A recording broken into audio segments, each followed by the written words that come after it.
Before we start, please don't forget to like and subscribe. The fight started over something stupid, leftover pasta, of all things. But in reality, it was never about the pasta. We were standing in the kitchen of our modern apartment in downtown Denver. The sky outside was turning gold as the sun slid behind the skyline. I had just wrapped my arm around Emily's waist while she reached for the spice rack.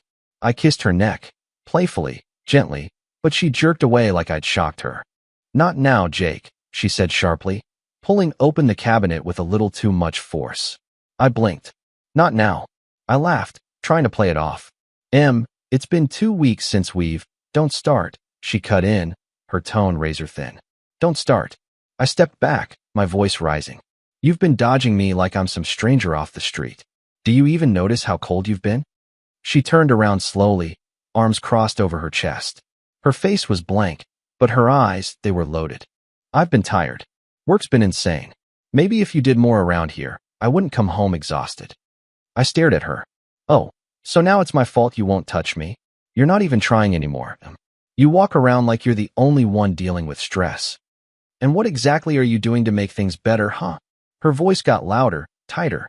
"You sit around waiting for affection like a puppy, and when you don't get it, you pout. You want romance? Try growing up." That hit hard. I pointed at her, the anger finally cracking through. "You want to talk about growing up? Then act like a wife. A partner. Not some roommate who rolls her eyes every time I walk into the room." She laughed, short and cruel. "You think this is about you not getting what you want? God, Jake, you always make it about you." I stepped in close, lowering my voice. "No, I make it about us. But you've already checked out, haven't you?" That was it. Her eyes flared, and she slammed the cabinet shut with a crash. "I'm done with this conversation." She stormed out of the kitchen, her heels snapping against the hardwood as she disappeared down the hall. A moment later, the bedroom door slammed shut behind her. I stood there, staring at the counter where the pasta sauce still simmered, untouched. I couldn't move for a second. I couldn't breathe, even. The room was silent now, too silent, but my ears were ringing with everything she'd just said and what she hadn't. We used to laugh in this kitchen, late-night dancing while waiting for cookies to bake, drinking wine on the floor, whispering about our plans for the future like it was the two of us against the world. Now, it felt like I was living with a stranger who couldn't even pretend to care anymore. And me? I was just Jake. 32, steady job in IT consulting, paid the rent on time, kept the fridge stocked, remembered our anniversary every single year. Not flashy, not dramatic, just solid. That used to be enough. But tonight, standing there alone in our stylish apartment with the pasta burning behind me, I knew something had shifted. Something ugly. And it wasn't going away. It was the kind of morning where everything looked normal on the surface. Blue skies outside, coffee brewing, Emily standing by the mirror fixing her lipstick like the world hadn't cracked open the night before. She didn't mention the fight. Didn't say a word about storming off or the cold silence we slept in. Just moved around the apartment like we were headed into some nice little Saturday. I sat on the couch tying my sneakers.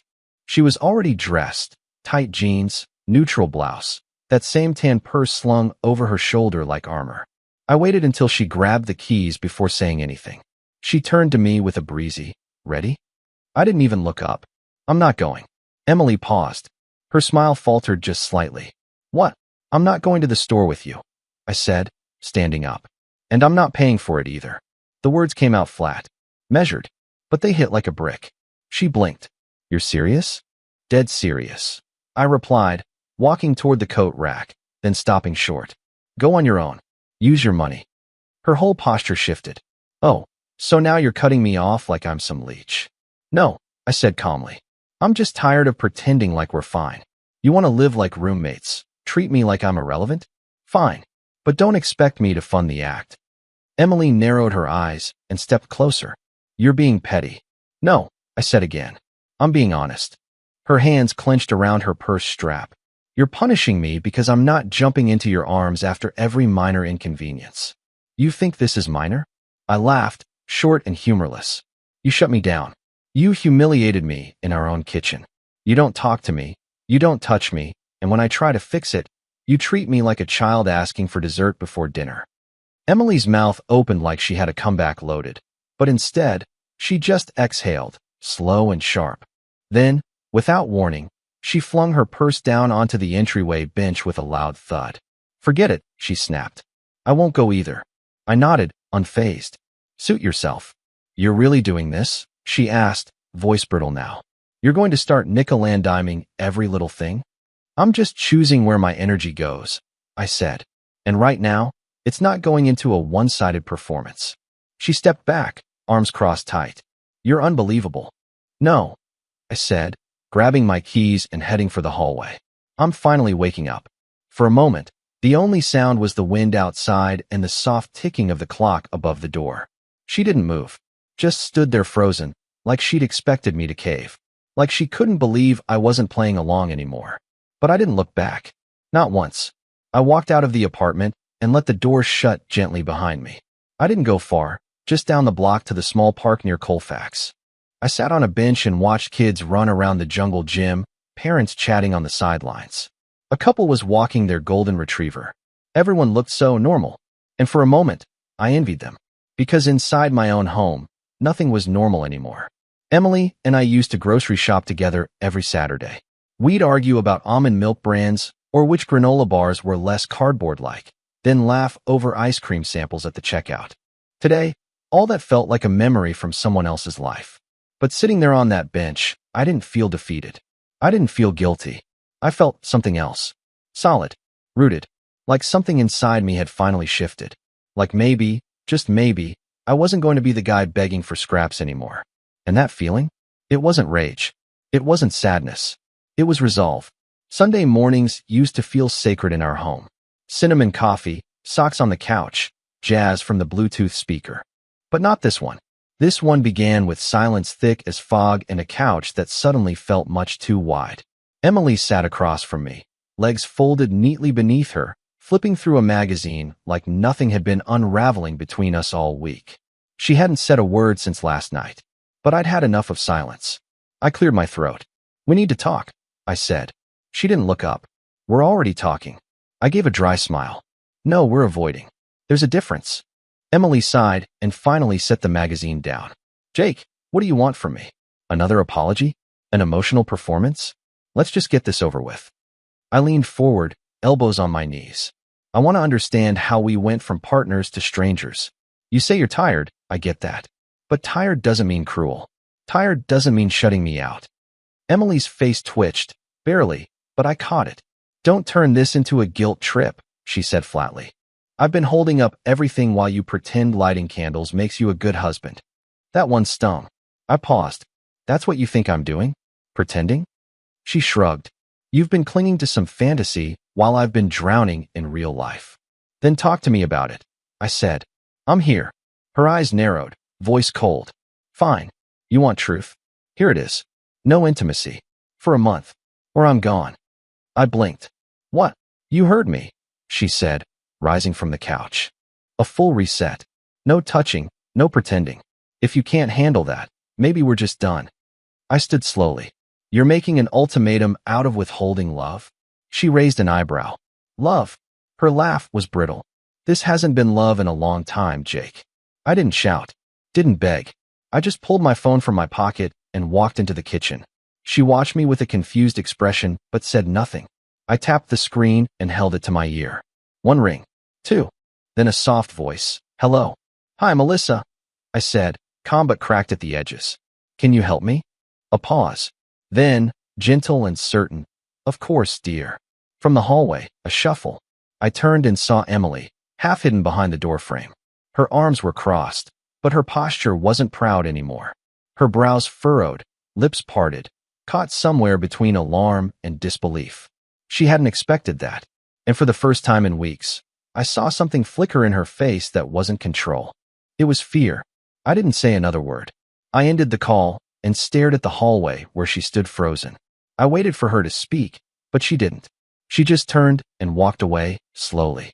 But her steps weren't confident this time. They were careful, measured, as if something had just shifted that she couldn't control. The cafe was tucked between a boutique candle shop and a bookstore that always smelled like cedar and old pages. It was the kind of place where people wore scarves even in mild weather, and the lattes came with leaves drawn in foam. I sat at a table near the window, stirring my coffee absently, watching the steam swirl like smoke signals I couldn't quite read.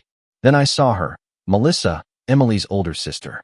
She moved through the door with quiet grace, a navy coat draped over her arm, and a look that already said she knew more than she let on. "Jake," she said gently, sliding into the seat across from me. "You sounded different on the phone." I gave a faint smile. "That's probably because I am." She waited, not pushing, just watching me the way older siblings tend to, attuned to the subtle cracks. I sighed, hands wrapped around the mug. Things with Emily, they've been unraveling for months. I thought we were just going through a rough patch, but lately it feels like she's not even in the same room as me. Not really. Melissa tilted her head, emotionally absent. "Gone," I said. "Checked out." And yesterday, she gave me an ultimatum, no affection, no intimacy, for a month. Or she's leaving. She didn't flinch, just sat back slowly and exhaled. That doesn't sound like conflict. That sounds like control. I keep replaying it in my head, thinking maybe I missed a sign. Or maybe I was too much. Too needy. But I shook my head. All I did was try to pull her back in. Melissa was quiet for a beat, then leaned forward. "Jake, I don't say this lightly, but do you think she might be emotionally involved with someone else?" I stared at her. I mean, I'm not saying she's physically doing anything, but people don't build walls unless they're trying to protect something. Or someone. The words hung there between us, heavier than steam. I didn't want to believe it, I admitted. But lately, it's like she's not even hiding how little I matter. She walks past me like I'm part of the furniture. Melissa sipped her tea and nodded slowly. "You need to stay calm, Jake. No accusations. No emotional traps. Just watch. Observe. If something's going on, it'll show itself. And if there is someone else?" I asked quietly. "Then you deal with it on your terms," she said. "Not hers. You don't confront unless you're ready for what the truth might break." Her tone wasn't bitter. It was solemn, protective. She may have been Emily's sister, but she wasn't blind to her faults. "Thank you," I said, voice thick. I didn't know who else to talk to. She placed her hand over mine for just a moment. "You're not crazy, Jake. You're just waking up to things she's been trying to keep hidden." We sat there a while longer, not talking, just listening to the soft clatter of mugs and the distant hum of people pretending their lives were simpler than they were. When I finally stood, I felt something I hadn't felt in a while. Clarity. Maybe not about Emily. Not yet. But about myself. And what I was no longer willing to ignore. It was nearly 8 by the time I walked back through our front door. The hallway was dark, and the air inside the apartment felt wrong. Not cold exactly, just hollow. Like the kind of silence that wasn't waiting for you. It had already given up. "Emily," I called out as I hung my coat. Nothing. I stepped into the living room. No lights on. No TV humming in the background. No sign of dinner or even a wine glass on the counter. Just stillness. I walked toward the bedroom, fingers tightening around my phone without even realizing it. The door was open. The bed perfectly made. Too perfectly. I frowned, then turned toward her closet. Open. And empty. Hangers swinging gently like they'd been disturbed just minutes ago. My stomach twisted. I slid the door farther open. Nothing but air and the faint scent of her perfume clinging to the wood. I stepped back slowly, pulse rising. My first instinct wasn't even anger, it was disbelief. A stupid part of me thought, maybe she took stuff to the dry cleaners. Maybe she's reorganizing. But my gut knew better. I hurried to the window. Her car wasn't in the driveway. Just a patch of gravel with tire tracks running straight out. Still, I called her. Straight to voicemail. I tried again. Same thing. And again, like a reflex. Like maybe the 5th time would unlock a version of her I recognized. I paced the living room with the phone pressed to my ear, listening to her automated voicemail message like it might offer some kind of answer. "Hi, it's Emily. Leave a message." I didn't. I just lowered the phone and stared at the dark reflection of myself in the living room window. There was no note. No text. Nothing. She hadn't said goodbye. And that's when it hit me. This wasn't space. This wasn't breathing room. This was an exit. That no intimacy ultimatum? It was never a test. It was her excuse. A script to cover her real plan. Distance herself just long enough to make the next move. Suddenly, everything Melissa said earlier clicked into place like puzzle pieces that had been sitting upside down. Do you think she might be emotionally involved with someone else? My chest tightened as I turned slowly in the center of the room, taking in the emptiness. No shoes by the door. No scarf on the coat rack. No lingering scent of shampoo in the air after her usual late-night showers. It felt like she'd vacuumed herself out of our life. And I was just now realizing she'd been packing emotionally long before she packed her closet. I sank onto the edge of the couch and stared at her untouched mug still sitting on the side table from 2 days ago. That was the last trace of her. Not a fight. Not a kiss. Not even a goodbye. Just that half-drunk mug and a silence that felt heavier than anything we'd said all week. I rubbed my hands over my face, trying to breathe through the feeling rising in my throat. I wanted to scream. I wanted to grab my keys and find her. Demand an answer. Ask her why. But I already knew what I'd see. Another man's face. Another life she was already stepping into. I stood again, walking back toward the bedroom one last time, and opened the drawers. Half were empty. She hadn't even tried to hide it. This wasn't emotional. This was deliberate. Like a getaway car waiting around the block. I gripped the dresser, feeling the quiet press in on me again, cold and loud. She was gone. And whatever illusion I'd been clinging to left with her. It had been 3 days since she left. 3 long, echoing days of unanswered texts, unanswered calls, and a silence so thick it wrapped around the apartment like fog. I didn't know where she was staying. I didn't know what she'd told anyone. But the one thing I did know? She wasn't coming back. Not unless it was convenient for her. So when my buddy Lucas invited me to a casual backyard get-together, something light, burgers and beer and familiar faces, I went. Not for the food. Not for the company. I went because I needed to breathe somewhere other than our apartment, and maybe Emily would be there too. The moment I stepped into the backyard, I felt out of place. Everyone else was relaxed, talking over music and drinks. String lights hung from the trees, glowing soft amber, and the air smelled like barbecue and cider. I kept close to the edge at first, nodding, smiling just enough, my eyes scanning, and then I saw her. She was across the yard, near the fire pit, her laugh carrying over the music like a sound I hadn't heard in months. She was wearing a navy dress I didn't recognize and a smile I hadn't seen since before things began to fall apart. But it wasn't the dress or the laugh that made my jaw tighten. It was the man standing beside her. Tall, trim, confident, and his hand, resting on the small of her back. They weren't just talking. They weren't catching up. They were close, intimate. Her fingers were tangled with his in the way she used to do with mine during cold nights. My blood boiled. I stepped forward without thinking, pushing through the chatter and laughter, straight toward the fire pit. Someone tried to call my name, maybe Lucas, but I didn't stop. I was already locked in. Emily, I said loudly, sharp and sudden. She turned, startled, but only for a second. Then her expression snapped into something colder. The man beside her stepped slightly forward, protective. Jake, she said, almost like a warning. You're really doing this here? I asked, eyes darting between them. This is how far gone we are? You ghost me for days, and now you're playing house in the open? Jake, lower your voice, she said, glancing at the people around us. But I didn't care. Who is he? I demanded. Is this the reason you walked out like a thief in the night? Don't do this here, she snapped. Why not? I said. You had no problem showing up on someone else's arm. The guy stepped in. Man, maybe you should cool down. Don't man me, I snapped. You're touching my wife like you've earned it. You haven't. I'm not your anything anymore. Emily cut in suddenly, her voice slicing through the air. You made that clear the moment you started treating me like a burden instead of a partner.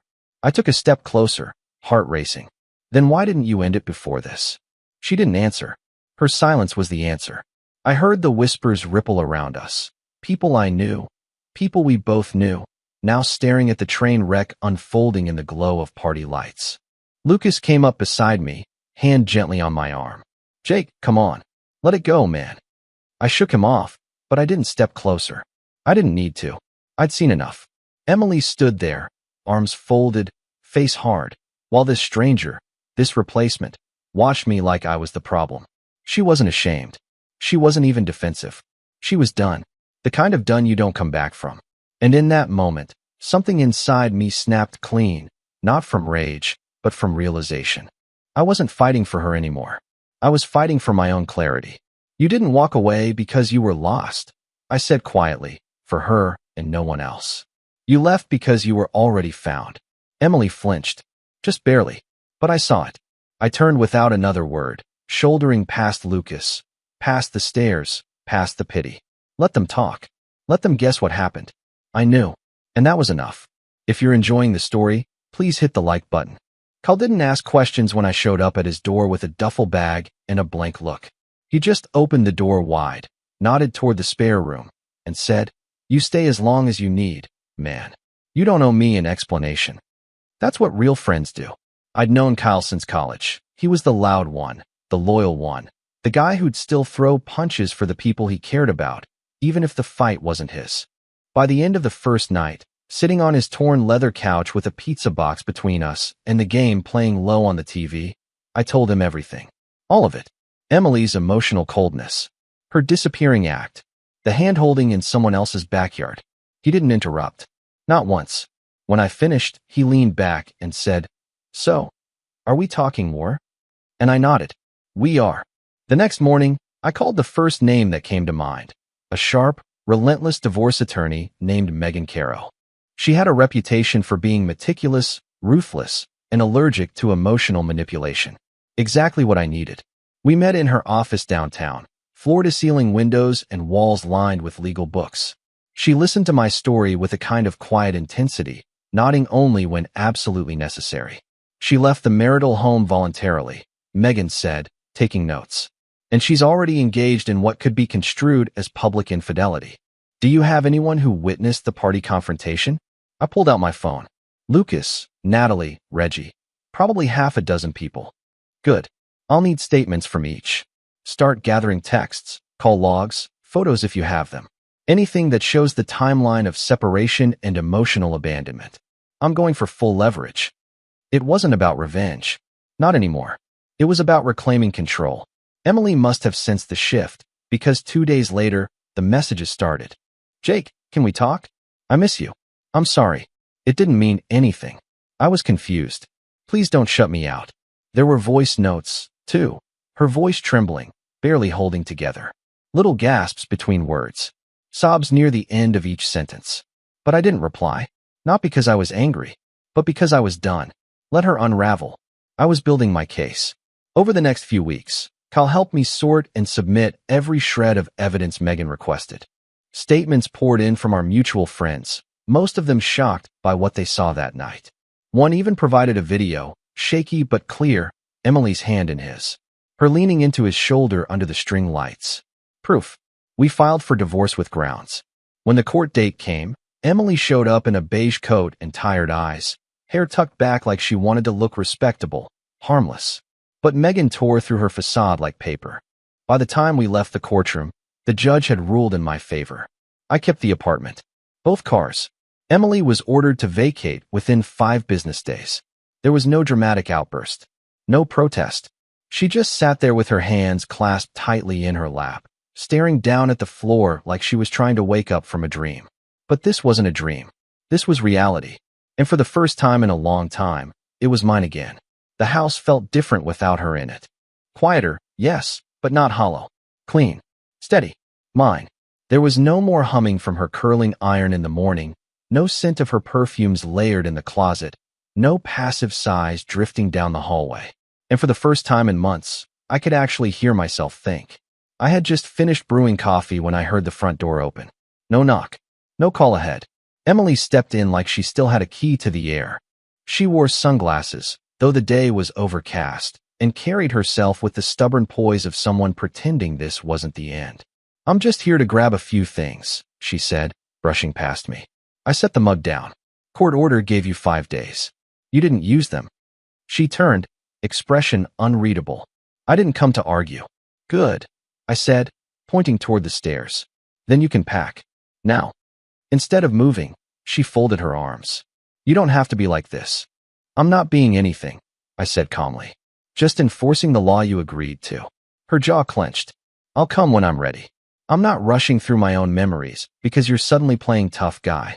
"Emily," I said flatly, already reaching for my phone. "I'm not going to ask again." She didn't respond. I pressed the screen. Dialed.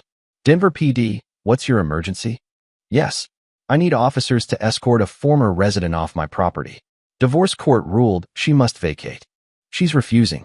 Emily's eyes widened, her breath catching for just a second, but she didn't stop me. She didn't say a word. By the time the officers arrived 20 minutes later, she had packed half a suitcase and a trash bag full of tangled clothes. The rest she shoved into one of the old boxes from our garage. Messy, hurried, angry. The officers kept it calm, professional. They stood in the doorway while she zipped up the final bag and threw her coat over her arm. Her hair was disheveled, her face flushed. But she didn't cry. Not once. She marched to the car, my car, the one she used to drive, and opened the door. I stepped onto the porch. That car doesn't belong to you anymore. Court gave me both. She froze, then slammed the door anyway, turned the key, and drove off with tires crunching over the gravel like a warning. One of the officers looked over at me. Want us to pursue? I shook my head. No need. Let her drive.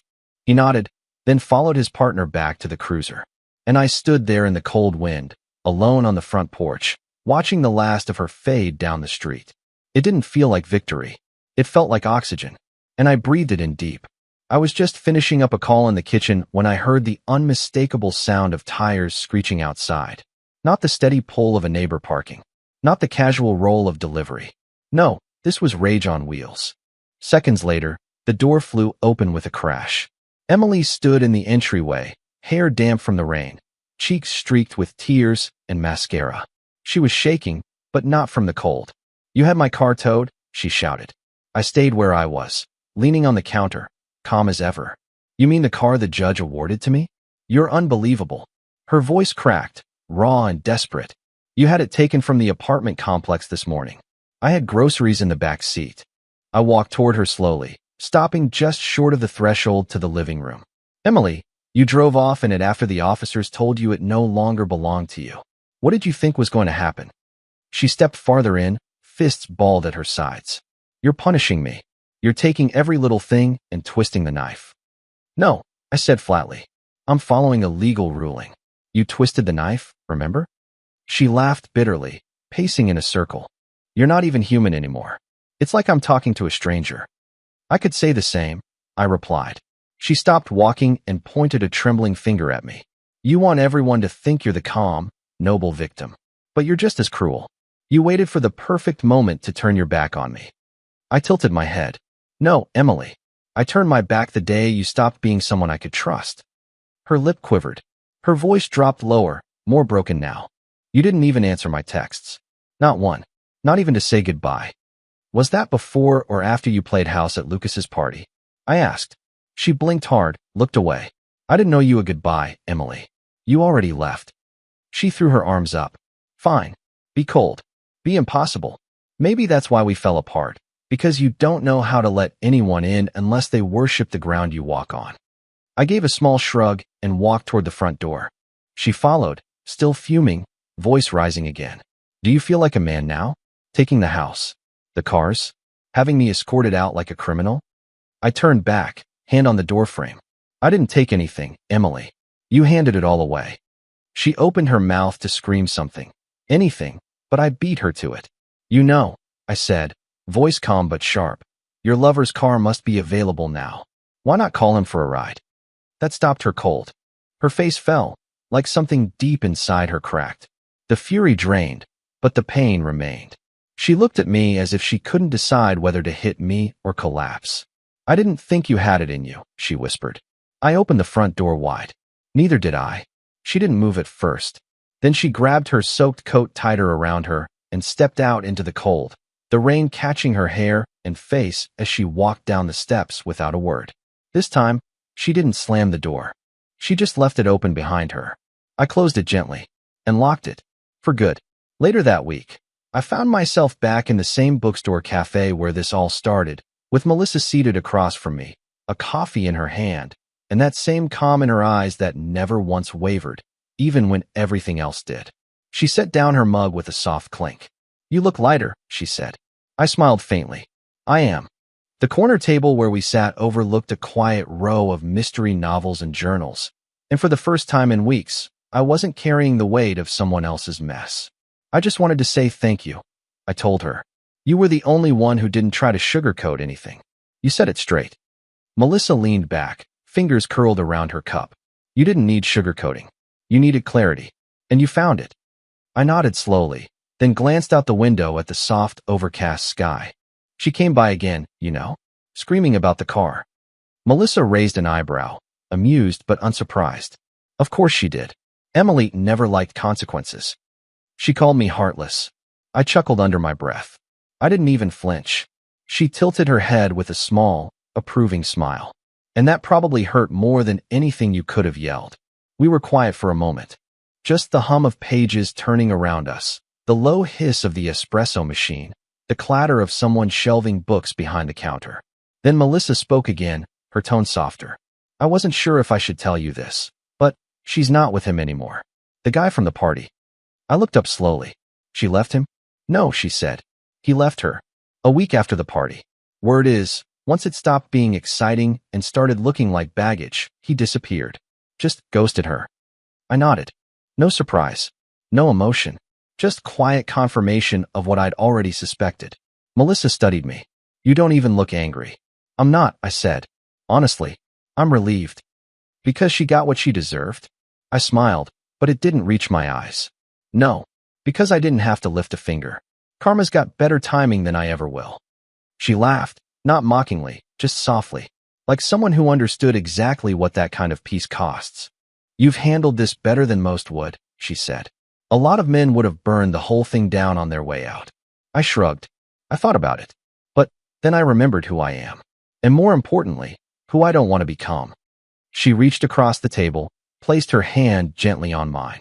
Well, I'm proud of you. That word, proud, landed deeper than I expected. It wasn't victory. It wasn't closure. It was steadiness. Real. Earned. Quiet. I looked at Melissa and said, half joking, half grateful, guess we both survived Emily's season. Melissa smirked. Barely. But yeah, we did. And just like that, the weight in my chest lifted a little more. Not because it was over, but because I was still standing. The rain came down slow and steady, painting the windows in gray streaks. I was sitting by the front window, a book open in my lap, but I wasn't really reading, just listening to the quiet. Then, 3 soft knocks. Not urgent, not hesitant, just familiar. I stood, walked to the door, and when I opened it, there she was. Emily, soaked from the rain, her hair clinging to her face, mascara barely holding. She looked smaller somehow, like the weight of the past weeks had finally caught up to her. Hi, she said, barely above a whisper. I didn't speak. I just held the door, waiting. She stepped under the awning, but didn't try to come in. Her eyes searched mine like they were trying to find some piece of me that hadn't changed. I was driving by, she began, her voice trembling, and I saw the light was on. I don't know why I stopped. I said nothing. She took a shaky breath. I've been thinking a lot. About us. About everything. Her eyes welled up. Remember when we used to sit right there? She pointed toward the porch swing. With takeout and laugh at how terrible those old detective movies were? I nodded once, neutral. I thought we'd grow old here, she said, voice breaking. I thought, no matter what, we'd find our way back. I leaned against the doorframe, arms crossed. Then why didn't you fight for it when it mattered? She swallowed hard, tears sliding down her cheeks now. Because I was stupid. Selfish. I thought the grass was greener, but it wasn't. It was fake. Just like he was. I nodded again. Yeah, I figured. I miss you, she whispered. I miss us. I miss being yours. I held her gaze for a long time, long enough for the silence to say what words never could. Then I spoke. You built this outcome, Emily. Brick by brick. Lie by lie. She shook her head, stepping closer. But people make mistakes. We can fix them. You still look at me like, no. I said, gently but firmly. I look at you like someone I used to know. And I'm not angry anymore. I just don't want that version of us back. She bit her lip to keep from sobbing. I'm sorry, she said, voice trembling. I'm so sorry. I know, I said quietly. And then I stepped back, one hand still on the door. Take care of yourself, Emily. Her eyes widened. Wait, please, but I was already closing the door. Slowly, quietly. Finally, I stood there for a moment after the latch clicked shut, staring at the wood grain, listening to the rain tap on the roof. I wasn't bitter. I wasn't broken. I was free. Because sometimes the real win isn't getting someone back. It's learning to never let yourself go again. That was the end of my story. I keep thinking about Melissa. how she stood by me quietly, even when it meant acknowledging her own sister's betrayal. She didn't owe me anything, but she chose honesty over loyalty. Did she do the right thing? Or would you have handled it differently if you were in her place? Let me know in the comments. And if this story made you feel something, hit like and subscribe for more.